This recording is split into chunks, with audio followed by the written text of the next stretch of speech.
What's up, wrestling fanatics and friends? You're listening to the True Wrestling Podcast, episode 65. Thanks for tuning in.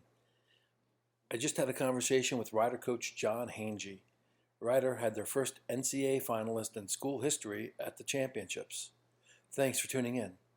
I'd like to thank my sponsor, Adidas Wrestling. You can check them out at adidaswrestling.com. You can follow me on Twitter at TrueWrestler1. You can follow Coach Hangey at Coach Hangey on Twitter, and Ryder at Ryder Wrestling. Without further ado, let's go to our conversation. Here with Ryder coach John Hangey. Hey, Coach, thanks for taking the time to talk to me today. Thanks, Mike. Just back from NCAA championships. You had 6 guys qualify. As most people know, Jesse Delavecchia became your first finalist in school history. Yep. Well, tell me a little bit about the experience. Well, it's definitely one I want to continue to have.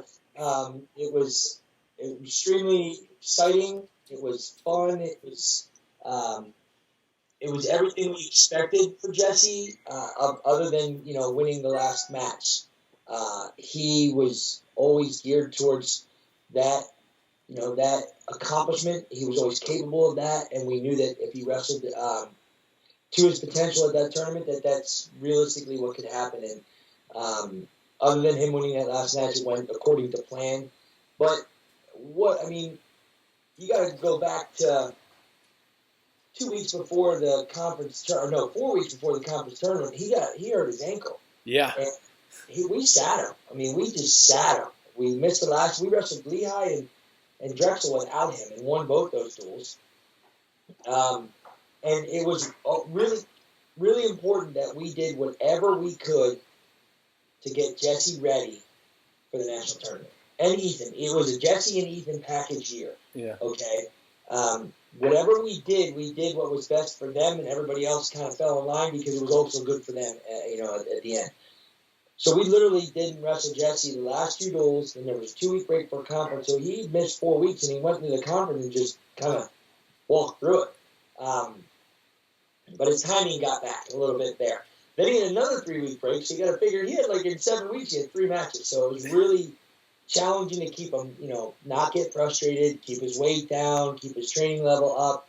And then, of course, he tweaks his knee at the conference tournament, so we had another injury to deal with. But the 3 weeks was a godsend between the conference and the national tournament because he was ready to go. And then he wrestled himself into, a top level in his first match, second match, and then he was ready for Berg from Penn State, and he just looked great from that moment. The whole tournament looked great.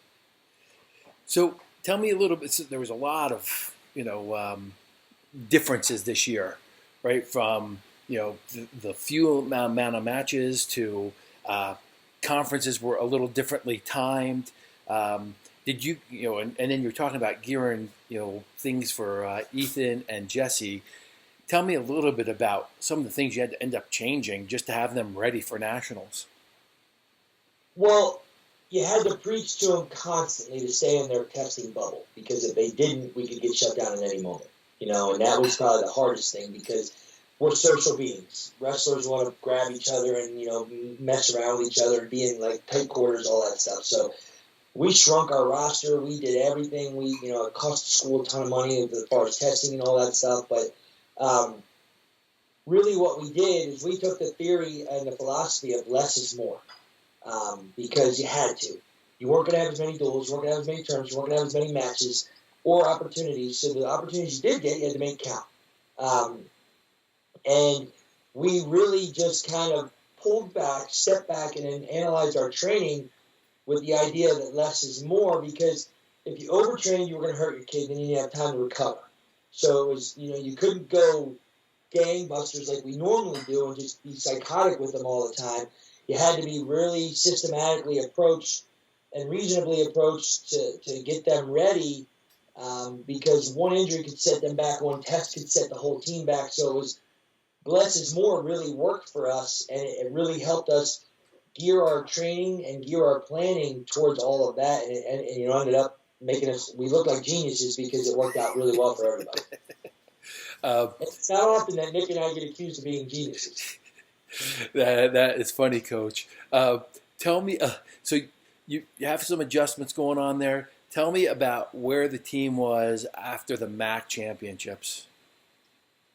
I think the team was in a good place because we wrestled well. Our entire team wrestled well at that conference championships. We looked ready to go. We were hungry. We were very competitive. We won matches we weren't supposed to win. So it was an overall very good performance. So I think there's always disappointment because you don't take all the 10 guys in the conference. You don't take them all to the national tournament. So there's always disappointment. But there's also excitement. It's kind of like the national tournament. You had Jesse in the national finals, and then Ethan makes the top 12 and loses. So it's that emotional roller coaster constantly. Yeah. But I think coming out of the conference, having 5 kids that qualified automatically, and then with the hopes that we could get a couple, one to a couple more, we kept those kids training, and we kept everybody else that qualified training. So we would have the opportunity in case that the opportunity afforded itself where they were going to be ready to go, because you couldn't not train and then get the invite, and then all of a sudden you can't pick up from where you left off and be ready for the national tournament. So it was excitement. It was also, this is what we've done everything for. We got to this point. We got through the conference. This is what we did everything for. Because last year when the Nationals got canceled, all the talk was, we got to get to the national tournament next year. We got to get these kids to the national tournament. It's all that matters. You got to have the chance to compete, because it just got ripped out from underneath them. So that was everything. That was our mindset. That was our excitement, everything. So we were kind of just geared everything towards that. Now, you personally picked up some hardware at the MAC championships. Yeah, I have to thank my team and my coaches for that, because that only happens if they're doing their part. Nick is the best head assistant in the country, in my opinion. Wolf is a great assistant coach. He's the best workout partner Ethan could ask for. They have a relationship that's forged between the two of them that's just like Nick and Jesse's. And when the kids go to the conference tournament and we place 6 in the semis, 4 in the finals, and we beat kids from Missouri and stuff like that, that's why I got that, because those kids, were prepared well by my assistants, and they performed well at the moment. So that's a team award in my opinion. It's just my name goes on it. So that's Gotcha. Caveat. Tell me, Rider's a small school, and we had a number of universities, one either not compete or not compete until maybe just before conferences or conferences. Tell me about the support wrestling has at Rider, because Lock Haven didn't. I don't think they compete one time before conferences. F&M didn't wrestle. Right. The Ivies all pulled out. Ivies, but there were a couple other small EIWA schools that didn't do anything. Drexel didn't do anything till the very end. Speak to Rider's commitment to wrestling. I don't know that I can tell you everything, but I know that and everything when I mean like the magnitude of it, you have to understand a place like us has 5,000 total students, but it's usually around 3,500, maybe less undergraduate students, and the housing revenue and the tuition revenue keeps this place afloat. They got some really smart people up in the administration that figured out how to keep us moving forward in this pandemic without all that money coming in.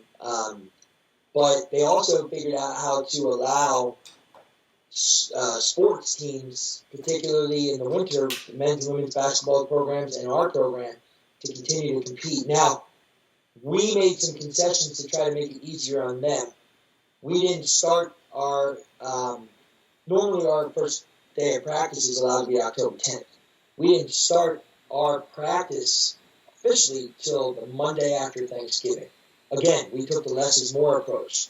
And since there was a January 1 start date, we didn't even consider starting until January 9th with competitions because we had to come back from testing in December, and we wanted a 10-day window in between to just make sure we were all safe and all that stuff. But so I shrunk my roster from 41 initially to 22. Now that was some hard conversations with some of the kids on the team. Yeah. Because they want to be a part of the wrestling program that helps them all be successful in the classroom and helps them be better people, because that's just their, the core that keeps them moving forward, keeps them happy.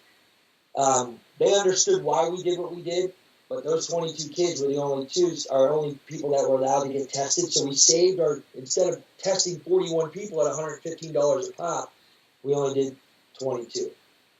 But the fact that the school stepped up, and we were never told no. We were just told what the parameters were going to be. And for that, we're extremely grateful. I sent a message to our president, who's very much an athletic fan of all our sports at Ryder, and I just thanked him because he figured out how to make it happen and passed it on to our athletic director, and he executed the plan. And our trainer just did a wonderful job, Tim Langle, as far as getting us, the testing every week. After it was once a week with the PCR, then it was 3 times a week with the antigen, and just was such a daunting task, and financially was, crazy, burden on the institution. The fact that they didn't even tell us we couldn't do it just tells me that they value the sport experience for the athletes at the school.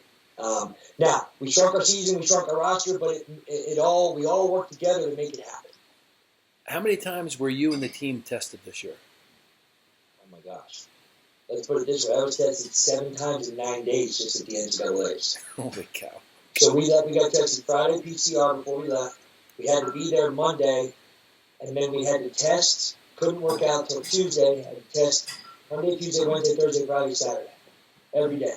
Now, up from Thanksgiving to Christmas, we tested once a week, everybody, because it was PCR. Then starting when we returned from Christmas, we did 3 times a week with 22 team members, 4 coaches and a trainer, 3 times a week from all of January through the conference tournament. Then we shrunk it again because, we shrunk it right before the conference, so our numbers were a little bit less. And then after nationals, we shrunk it even more. So quite a few, to say the least, Mike. Talking about keeping the boys in a bubble and talking about how they really are not bubble animals. They're puppies that want to get together. Was there any, was there an emotional adjustment you had to make in dealing with them this season? Yes and no, because I said, look, we're taking the place of your family this year. I said, some teams didn't get to go home for Thanksgiving or Christmas. I was under the belief that they had to. Yeah. Because they might not have seen them the rest of the year, so I had to give them those opportunities. But what we did was, when everybody went home for Thanksgiving, I didn't let anybody in the room until we did a PCR test when we returned from Thanksgiving, and then whoever passed was allowed in the room, so that we didn't have anything coming into our room. We started a clean slate of all being negative. Same thing with Christmas. We tested, but we waited 2 days till we got our results back, so we started the room clean. And I think that was really important that we did that because, A, they got to see their families, but then after that, I was like, look, you can't go home. You can see your parents. It's a small sacrifice to make to have the season in the sport that you love. And then it'll be even more special when you get to see your family, in March and stuff like that. But it was a tough sell, but the kids bought in pretty quickly. And I said, look, the testing community is who you have to stay with. Even if you're an off-campus kid with us, you can't even just go over to somebody else's house that's on another team. You just can't. Yeah. You got to stay amongst the wrestlers, period. So we became a lot closer this year, and it worked out, fortunately. Yeah. So, Mike, from Thanksgiving all the way through March, we literally had 1 positive test. No kidding. It was December and mid-December when we shut down between there and till after Christmas. And when we came back, we didn't have a single one after that. Gotcha. So we got lucky. You yourself had a little bit of a health scare this year. Nah, it was nothing. Nothing? Okay. I did. The running joke is when I came back, I went to the hospital with a mild stroke, after the Binghamton match. We obviously didn't win that match. And when I got out of the hospital on Monday, I came back to practice Wednesday, and I told the team, I said, you guys tried to kill me. I said, you didn't wrestle well, and you tried to kill me. So it was kind of like the running joke. And then we obviously won the rest of our matches. We had a great conference tournament, we had a great national tournament. I said, see, if you guys just keep winning, there's no health issues for me, so just keep winning. So that's it. It's kind of a running joke. And you're feeling 100% the rest of the season? I am. It took a little while to kind of get back to 100% because I didn't feel like I was going to go back, have another stroke or anything. I just felt like I wasn't 100% healthy because I had to get there. I had to get my feet back underneath me. Okay. It didn't take long, but then I felt much better. And then I took a different approach. I got a crazy assistant coach, and he can fight all those emotional battles all the time because he does a really good job at that. So I learned to delegate more. I learned to see over top. Can you just clarify which assistant coach is crazy? Is it Wolf or Bedleon? No, it's definitely Bedleon more than Wolf. But Wolf has his moments for sure. Okay. Wolf is the one that goes. Wolf gets crazy in a different way than Nick. Nick's just crazy all the time. Okay. I learned to delegate much, much more. Right. And I had to have my hands on everything. But now Nick gets everything done the right way. Wolf gets everything done the right way. So I know that if I ask them to do something, it's going to get done at the level that I want it to get done. So I don't have to have my hands in everything. I just got to make sure it gets done, and then they're reporting up to me. So it was almost like a blessing in disguise because even then, I took a backseat at matches. I would just sit in the back and I would chirp in their ear. I would just, hey, we need to do this. We need to be, because it was just, I need to be around for a long time. I expect to be around for a long time, so I had to make some adjustments. Gotcha. So you took, is it 6 guys you took to nationals? Yeah. Right? Yeah. So was it Tropea and Kohler, Bell? Jesse, Silverstein, Jake Silverstein, and Ethan. That's it. So for those guys, 0-2, can you tell me a little bit about their experience? And a couple, I know Tropea is a senior, but was he coming back? And, what any takeaways for them to get better for next year from this? Well, Tropea was 6'6" with the number 2 seed going into the third period. Yep. And he just let the moment get to him at that with 2 minutes left. He let the match get away because he was there. I don't know what Jonathan's planning on doing. Him and I are meeting Thursday. Okay. So we'll have that conversation then. Jesse, I don't know what he's doing. I need to let him digest this. I mean, he had a hell of a run and experience. When you get that close, a competitor of that nature may think, well, I want another shot at this because I want to get what I was so close to getting. So, but I'm going to let Jesse, digest it and make decisions on his own, and then we'll have conversations at that point. For Mackenzie and Richie and Jake, the experience was absolutely necessary. First time you're ever there, the matches come up quick, they go fast, and they're done before you know it. And then you're on, you're off, and then you're like, did I just wrestle a match? What the heck just happened? And the magnitude is just crazy. So super important because Jake has 3 years left, Richie Kohler has 3 years left, and Mackenzie Bell has 4 years left. So the fact they got that experience is invaluable for them because they're going to rely on that experience for them moving forward next year. Ethan, it was super important. First of all, it was absolutely heart-wrenching to see him lose that match in the round of 12. Because he has been great for us his entire career. He's been in the conference finals every year that he's been in our lineup. He has just been a team leader for us. He's been one of the best heavyweights in the country all year. And for him not to win that match was, it broke our hearts. You're talking about the Paris match? No. Orndorff. Orndorff match. Okay, Orndorff. Yeah. I told him there's every experience, whether it's negative or positive, is a learning experience. And unfortunately, this one was a negative experience because he didn't get the outcome that he wanted. It wasn't like he did anything wrong. It just didn't get the outcome he wanted. And moving forward, I said the magnitude of that is the first time you were in a situation like that. Now it's not. And because I said you can still do everything right, you can still do things better, and you can still be in that same situation next year. But you're going to be better off because you're going to have had that experience. Yeah. So you have to take it and run with it in that manner. Otherwise, you're going to just beat yourself down and you're never going to learn from it. So, and he's a pretty resilient kid. I think he swallows all of his stress. So we're going to deal with that too in a different way. He doesn't like to let you know that he needs help. He's a very stubborn PA kid. That's why he's successful.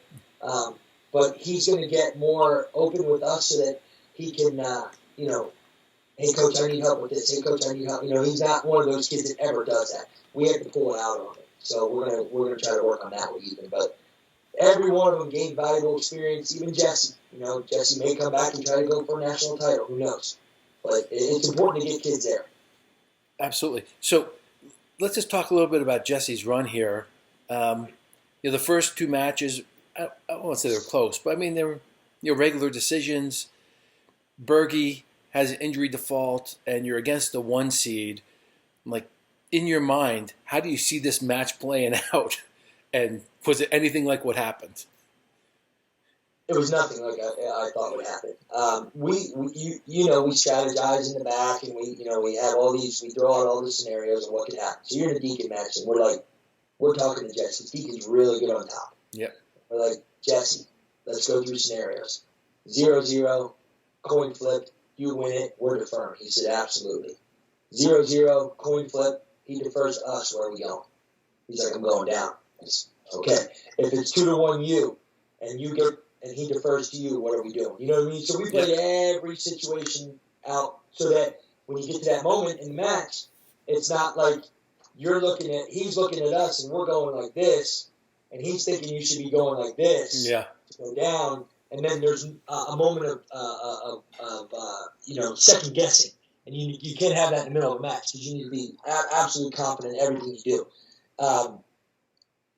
When he fought off the 3 leg attacks at Deacon, particularly the first one, kid did on a high crotch, and Jesse's sitting back, and I'm like, how's he going to get out of this? And Jesse's got a knack for doing that. And the fact that he grabbed that ankle and rolled, it just told me he's into this match and he's dialed in because and that's what we thought our advantage was with Deacon. Deacon's a very good wrestler, but he's very basic.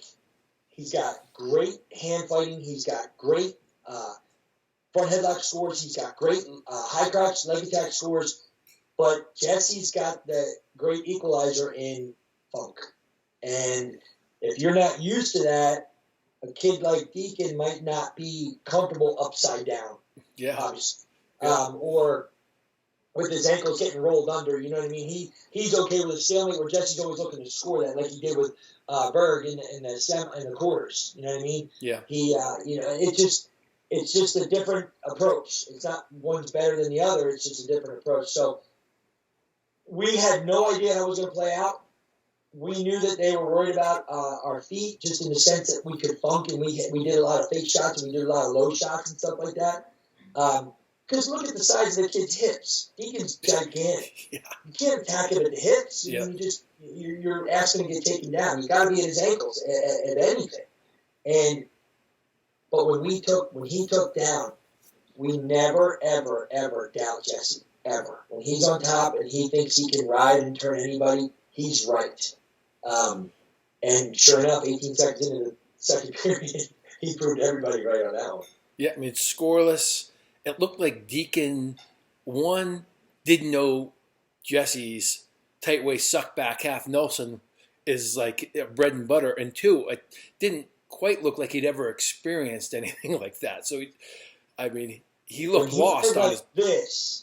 When he was getting rolled through and he went like this, I was like, we're getting back ones. You can't bring your elbows up. You got to be down. Now, usually, some of the best kids, like Deacon, are never on their back, so they don't know that experience. They kind of, it's new to them. They don't ever play in that situation. You know what I mean? Yeah. So when we caught him there, I think he was actually like shocked. I think and then so. He didn't, first instinct was to kind of fight it, and then all of a sudden Jesse said it was the tightest one he's ever thrown. It looked that way. When he stepped over, it was just, I've seen that many times. When Jesse steps over, you're in trouble. Yeah. Yeah, it looked like Deacon was out of sorts or stunned. And you know what helped to do that, too?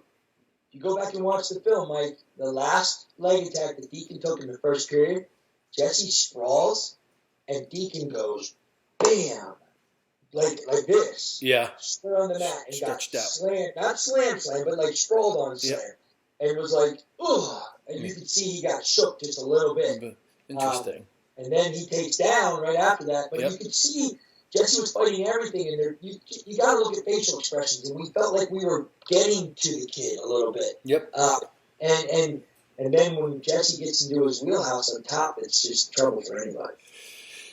Tell me a little bit about the emotions after that match. He just pins the number one guy. He's the first rider guy going to the finals. I mean, there's a video going around. I don't know if it's Coach Ayers of Bedley giving him the hook, right? What are the emotions going through everybody there? Number one, ecstatic for Jesse. Jesse just became an All-American, and we waited for a year for that to happen. 2 years almost, because he got ripped out from underneath him. Yep. And that's the number one emotion that I was so happy for Jesse. Then it rolls into all the thoughts that you have. His family, the commitment that they've all made. The program, the benefit that we get. The coach and Nick spending all the time with him, me spending all the time with him, and just getting the kid to have that opportunity. But it all stems from just being so happy for Jesse because he worked so hard for it, and he's dealt with so many disappointments in his life when it comes to wrestling that he deserved that, and he'll never forget that moment. And it was just awesome. And I've lived this history for long enough. I've been a student athlete here and at Ryder since 1988, so I know that we've never had a national finalist. And then for that to happen, and then once the dust settled, once they finally gave him to raise his hand after they challenged the same damn thing 3 times, it was like, holy cow, we just made history.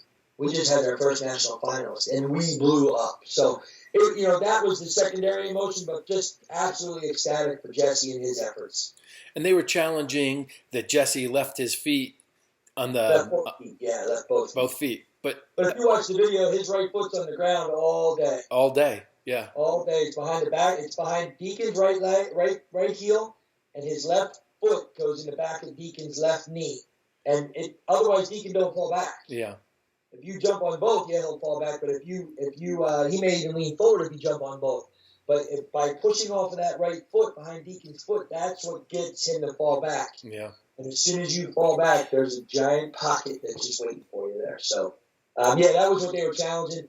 Well, first of all, the referees challenged it on the mat because they wanted to take a look. Yep. They had plain as day video footage, right? Then Northwestern threw their brick. And I said, how can they challenge again? You just looked at it. Like, well, they have 3 other camera views. I go, well, you got a perfect camera view right there. What do you need 3 more for?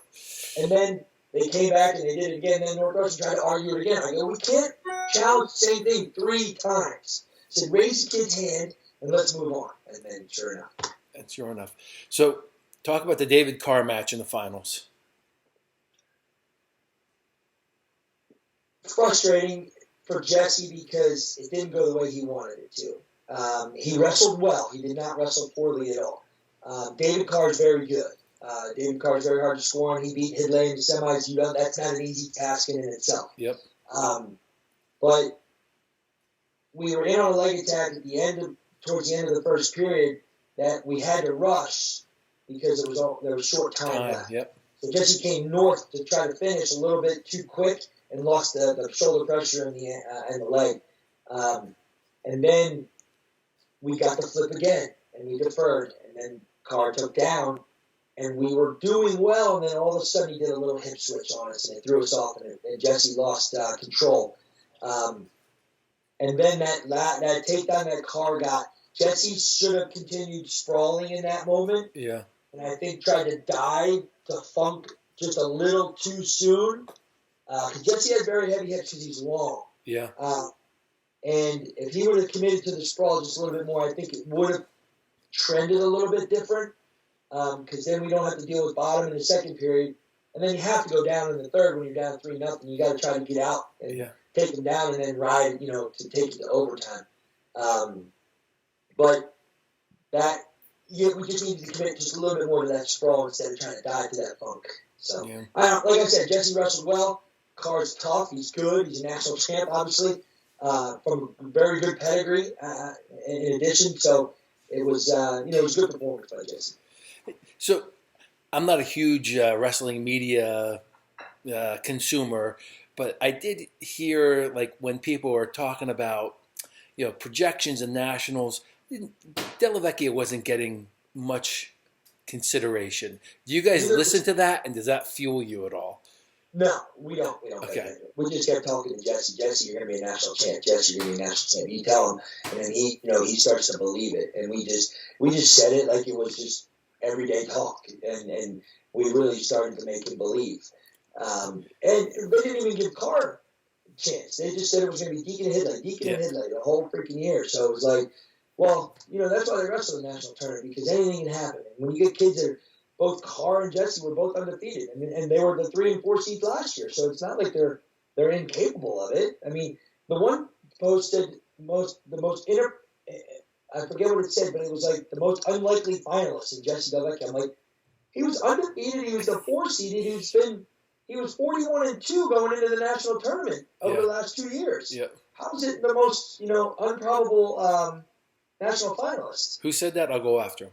I forget. I'm kidding. Like I said, I don't buy into that stuff. Yep. I leave that stuff with Nick because he's good at responding to that stuff. Gotcha. But we keep to ourselves, because if you get caught up into that and things you can't control, you're never going to be successful. So we just keep it simple. What happens from here? Are you guys?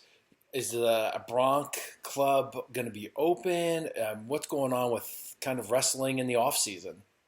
Right now, we're just focusing on our academics. Okay. We're not testing right now, so we can't do any activity.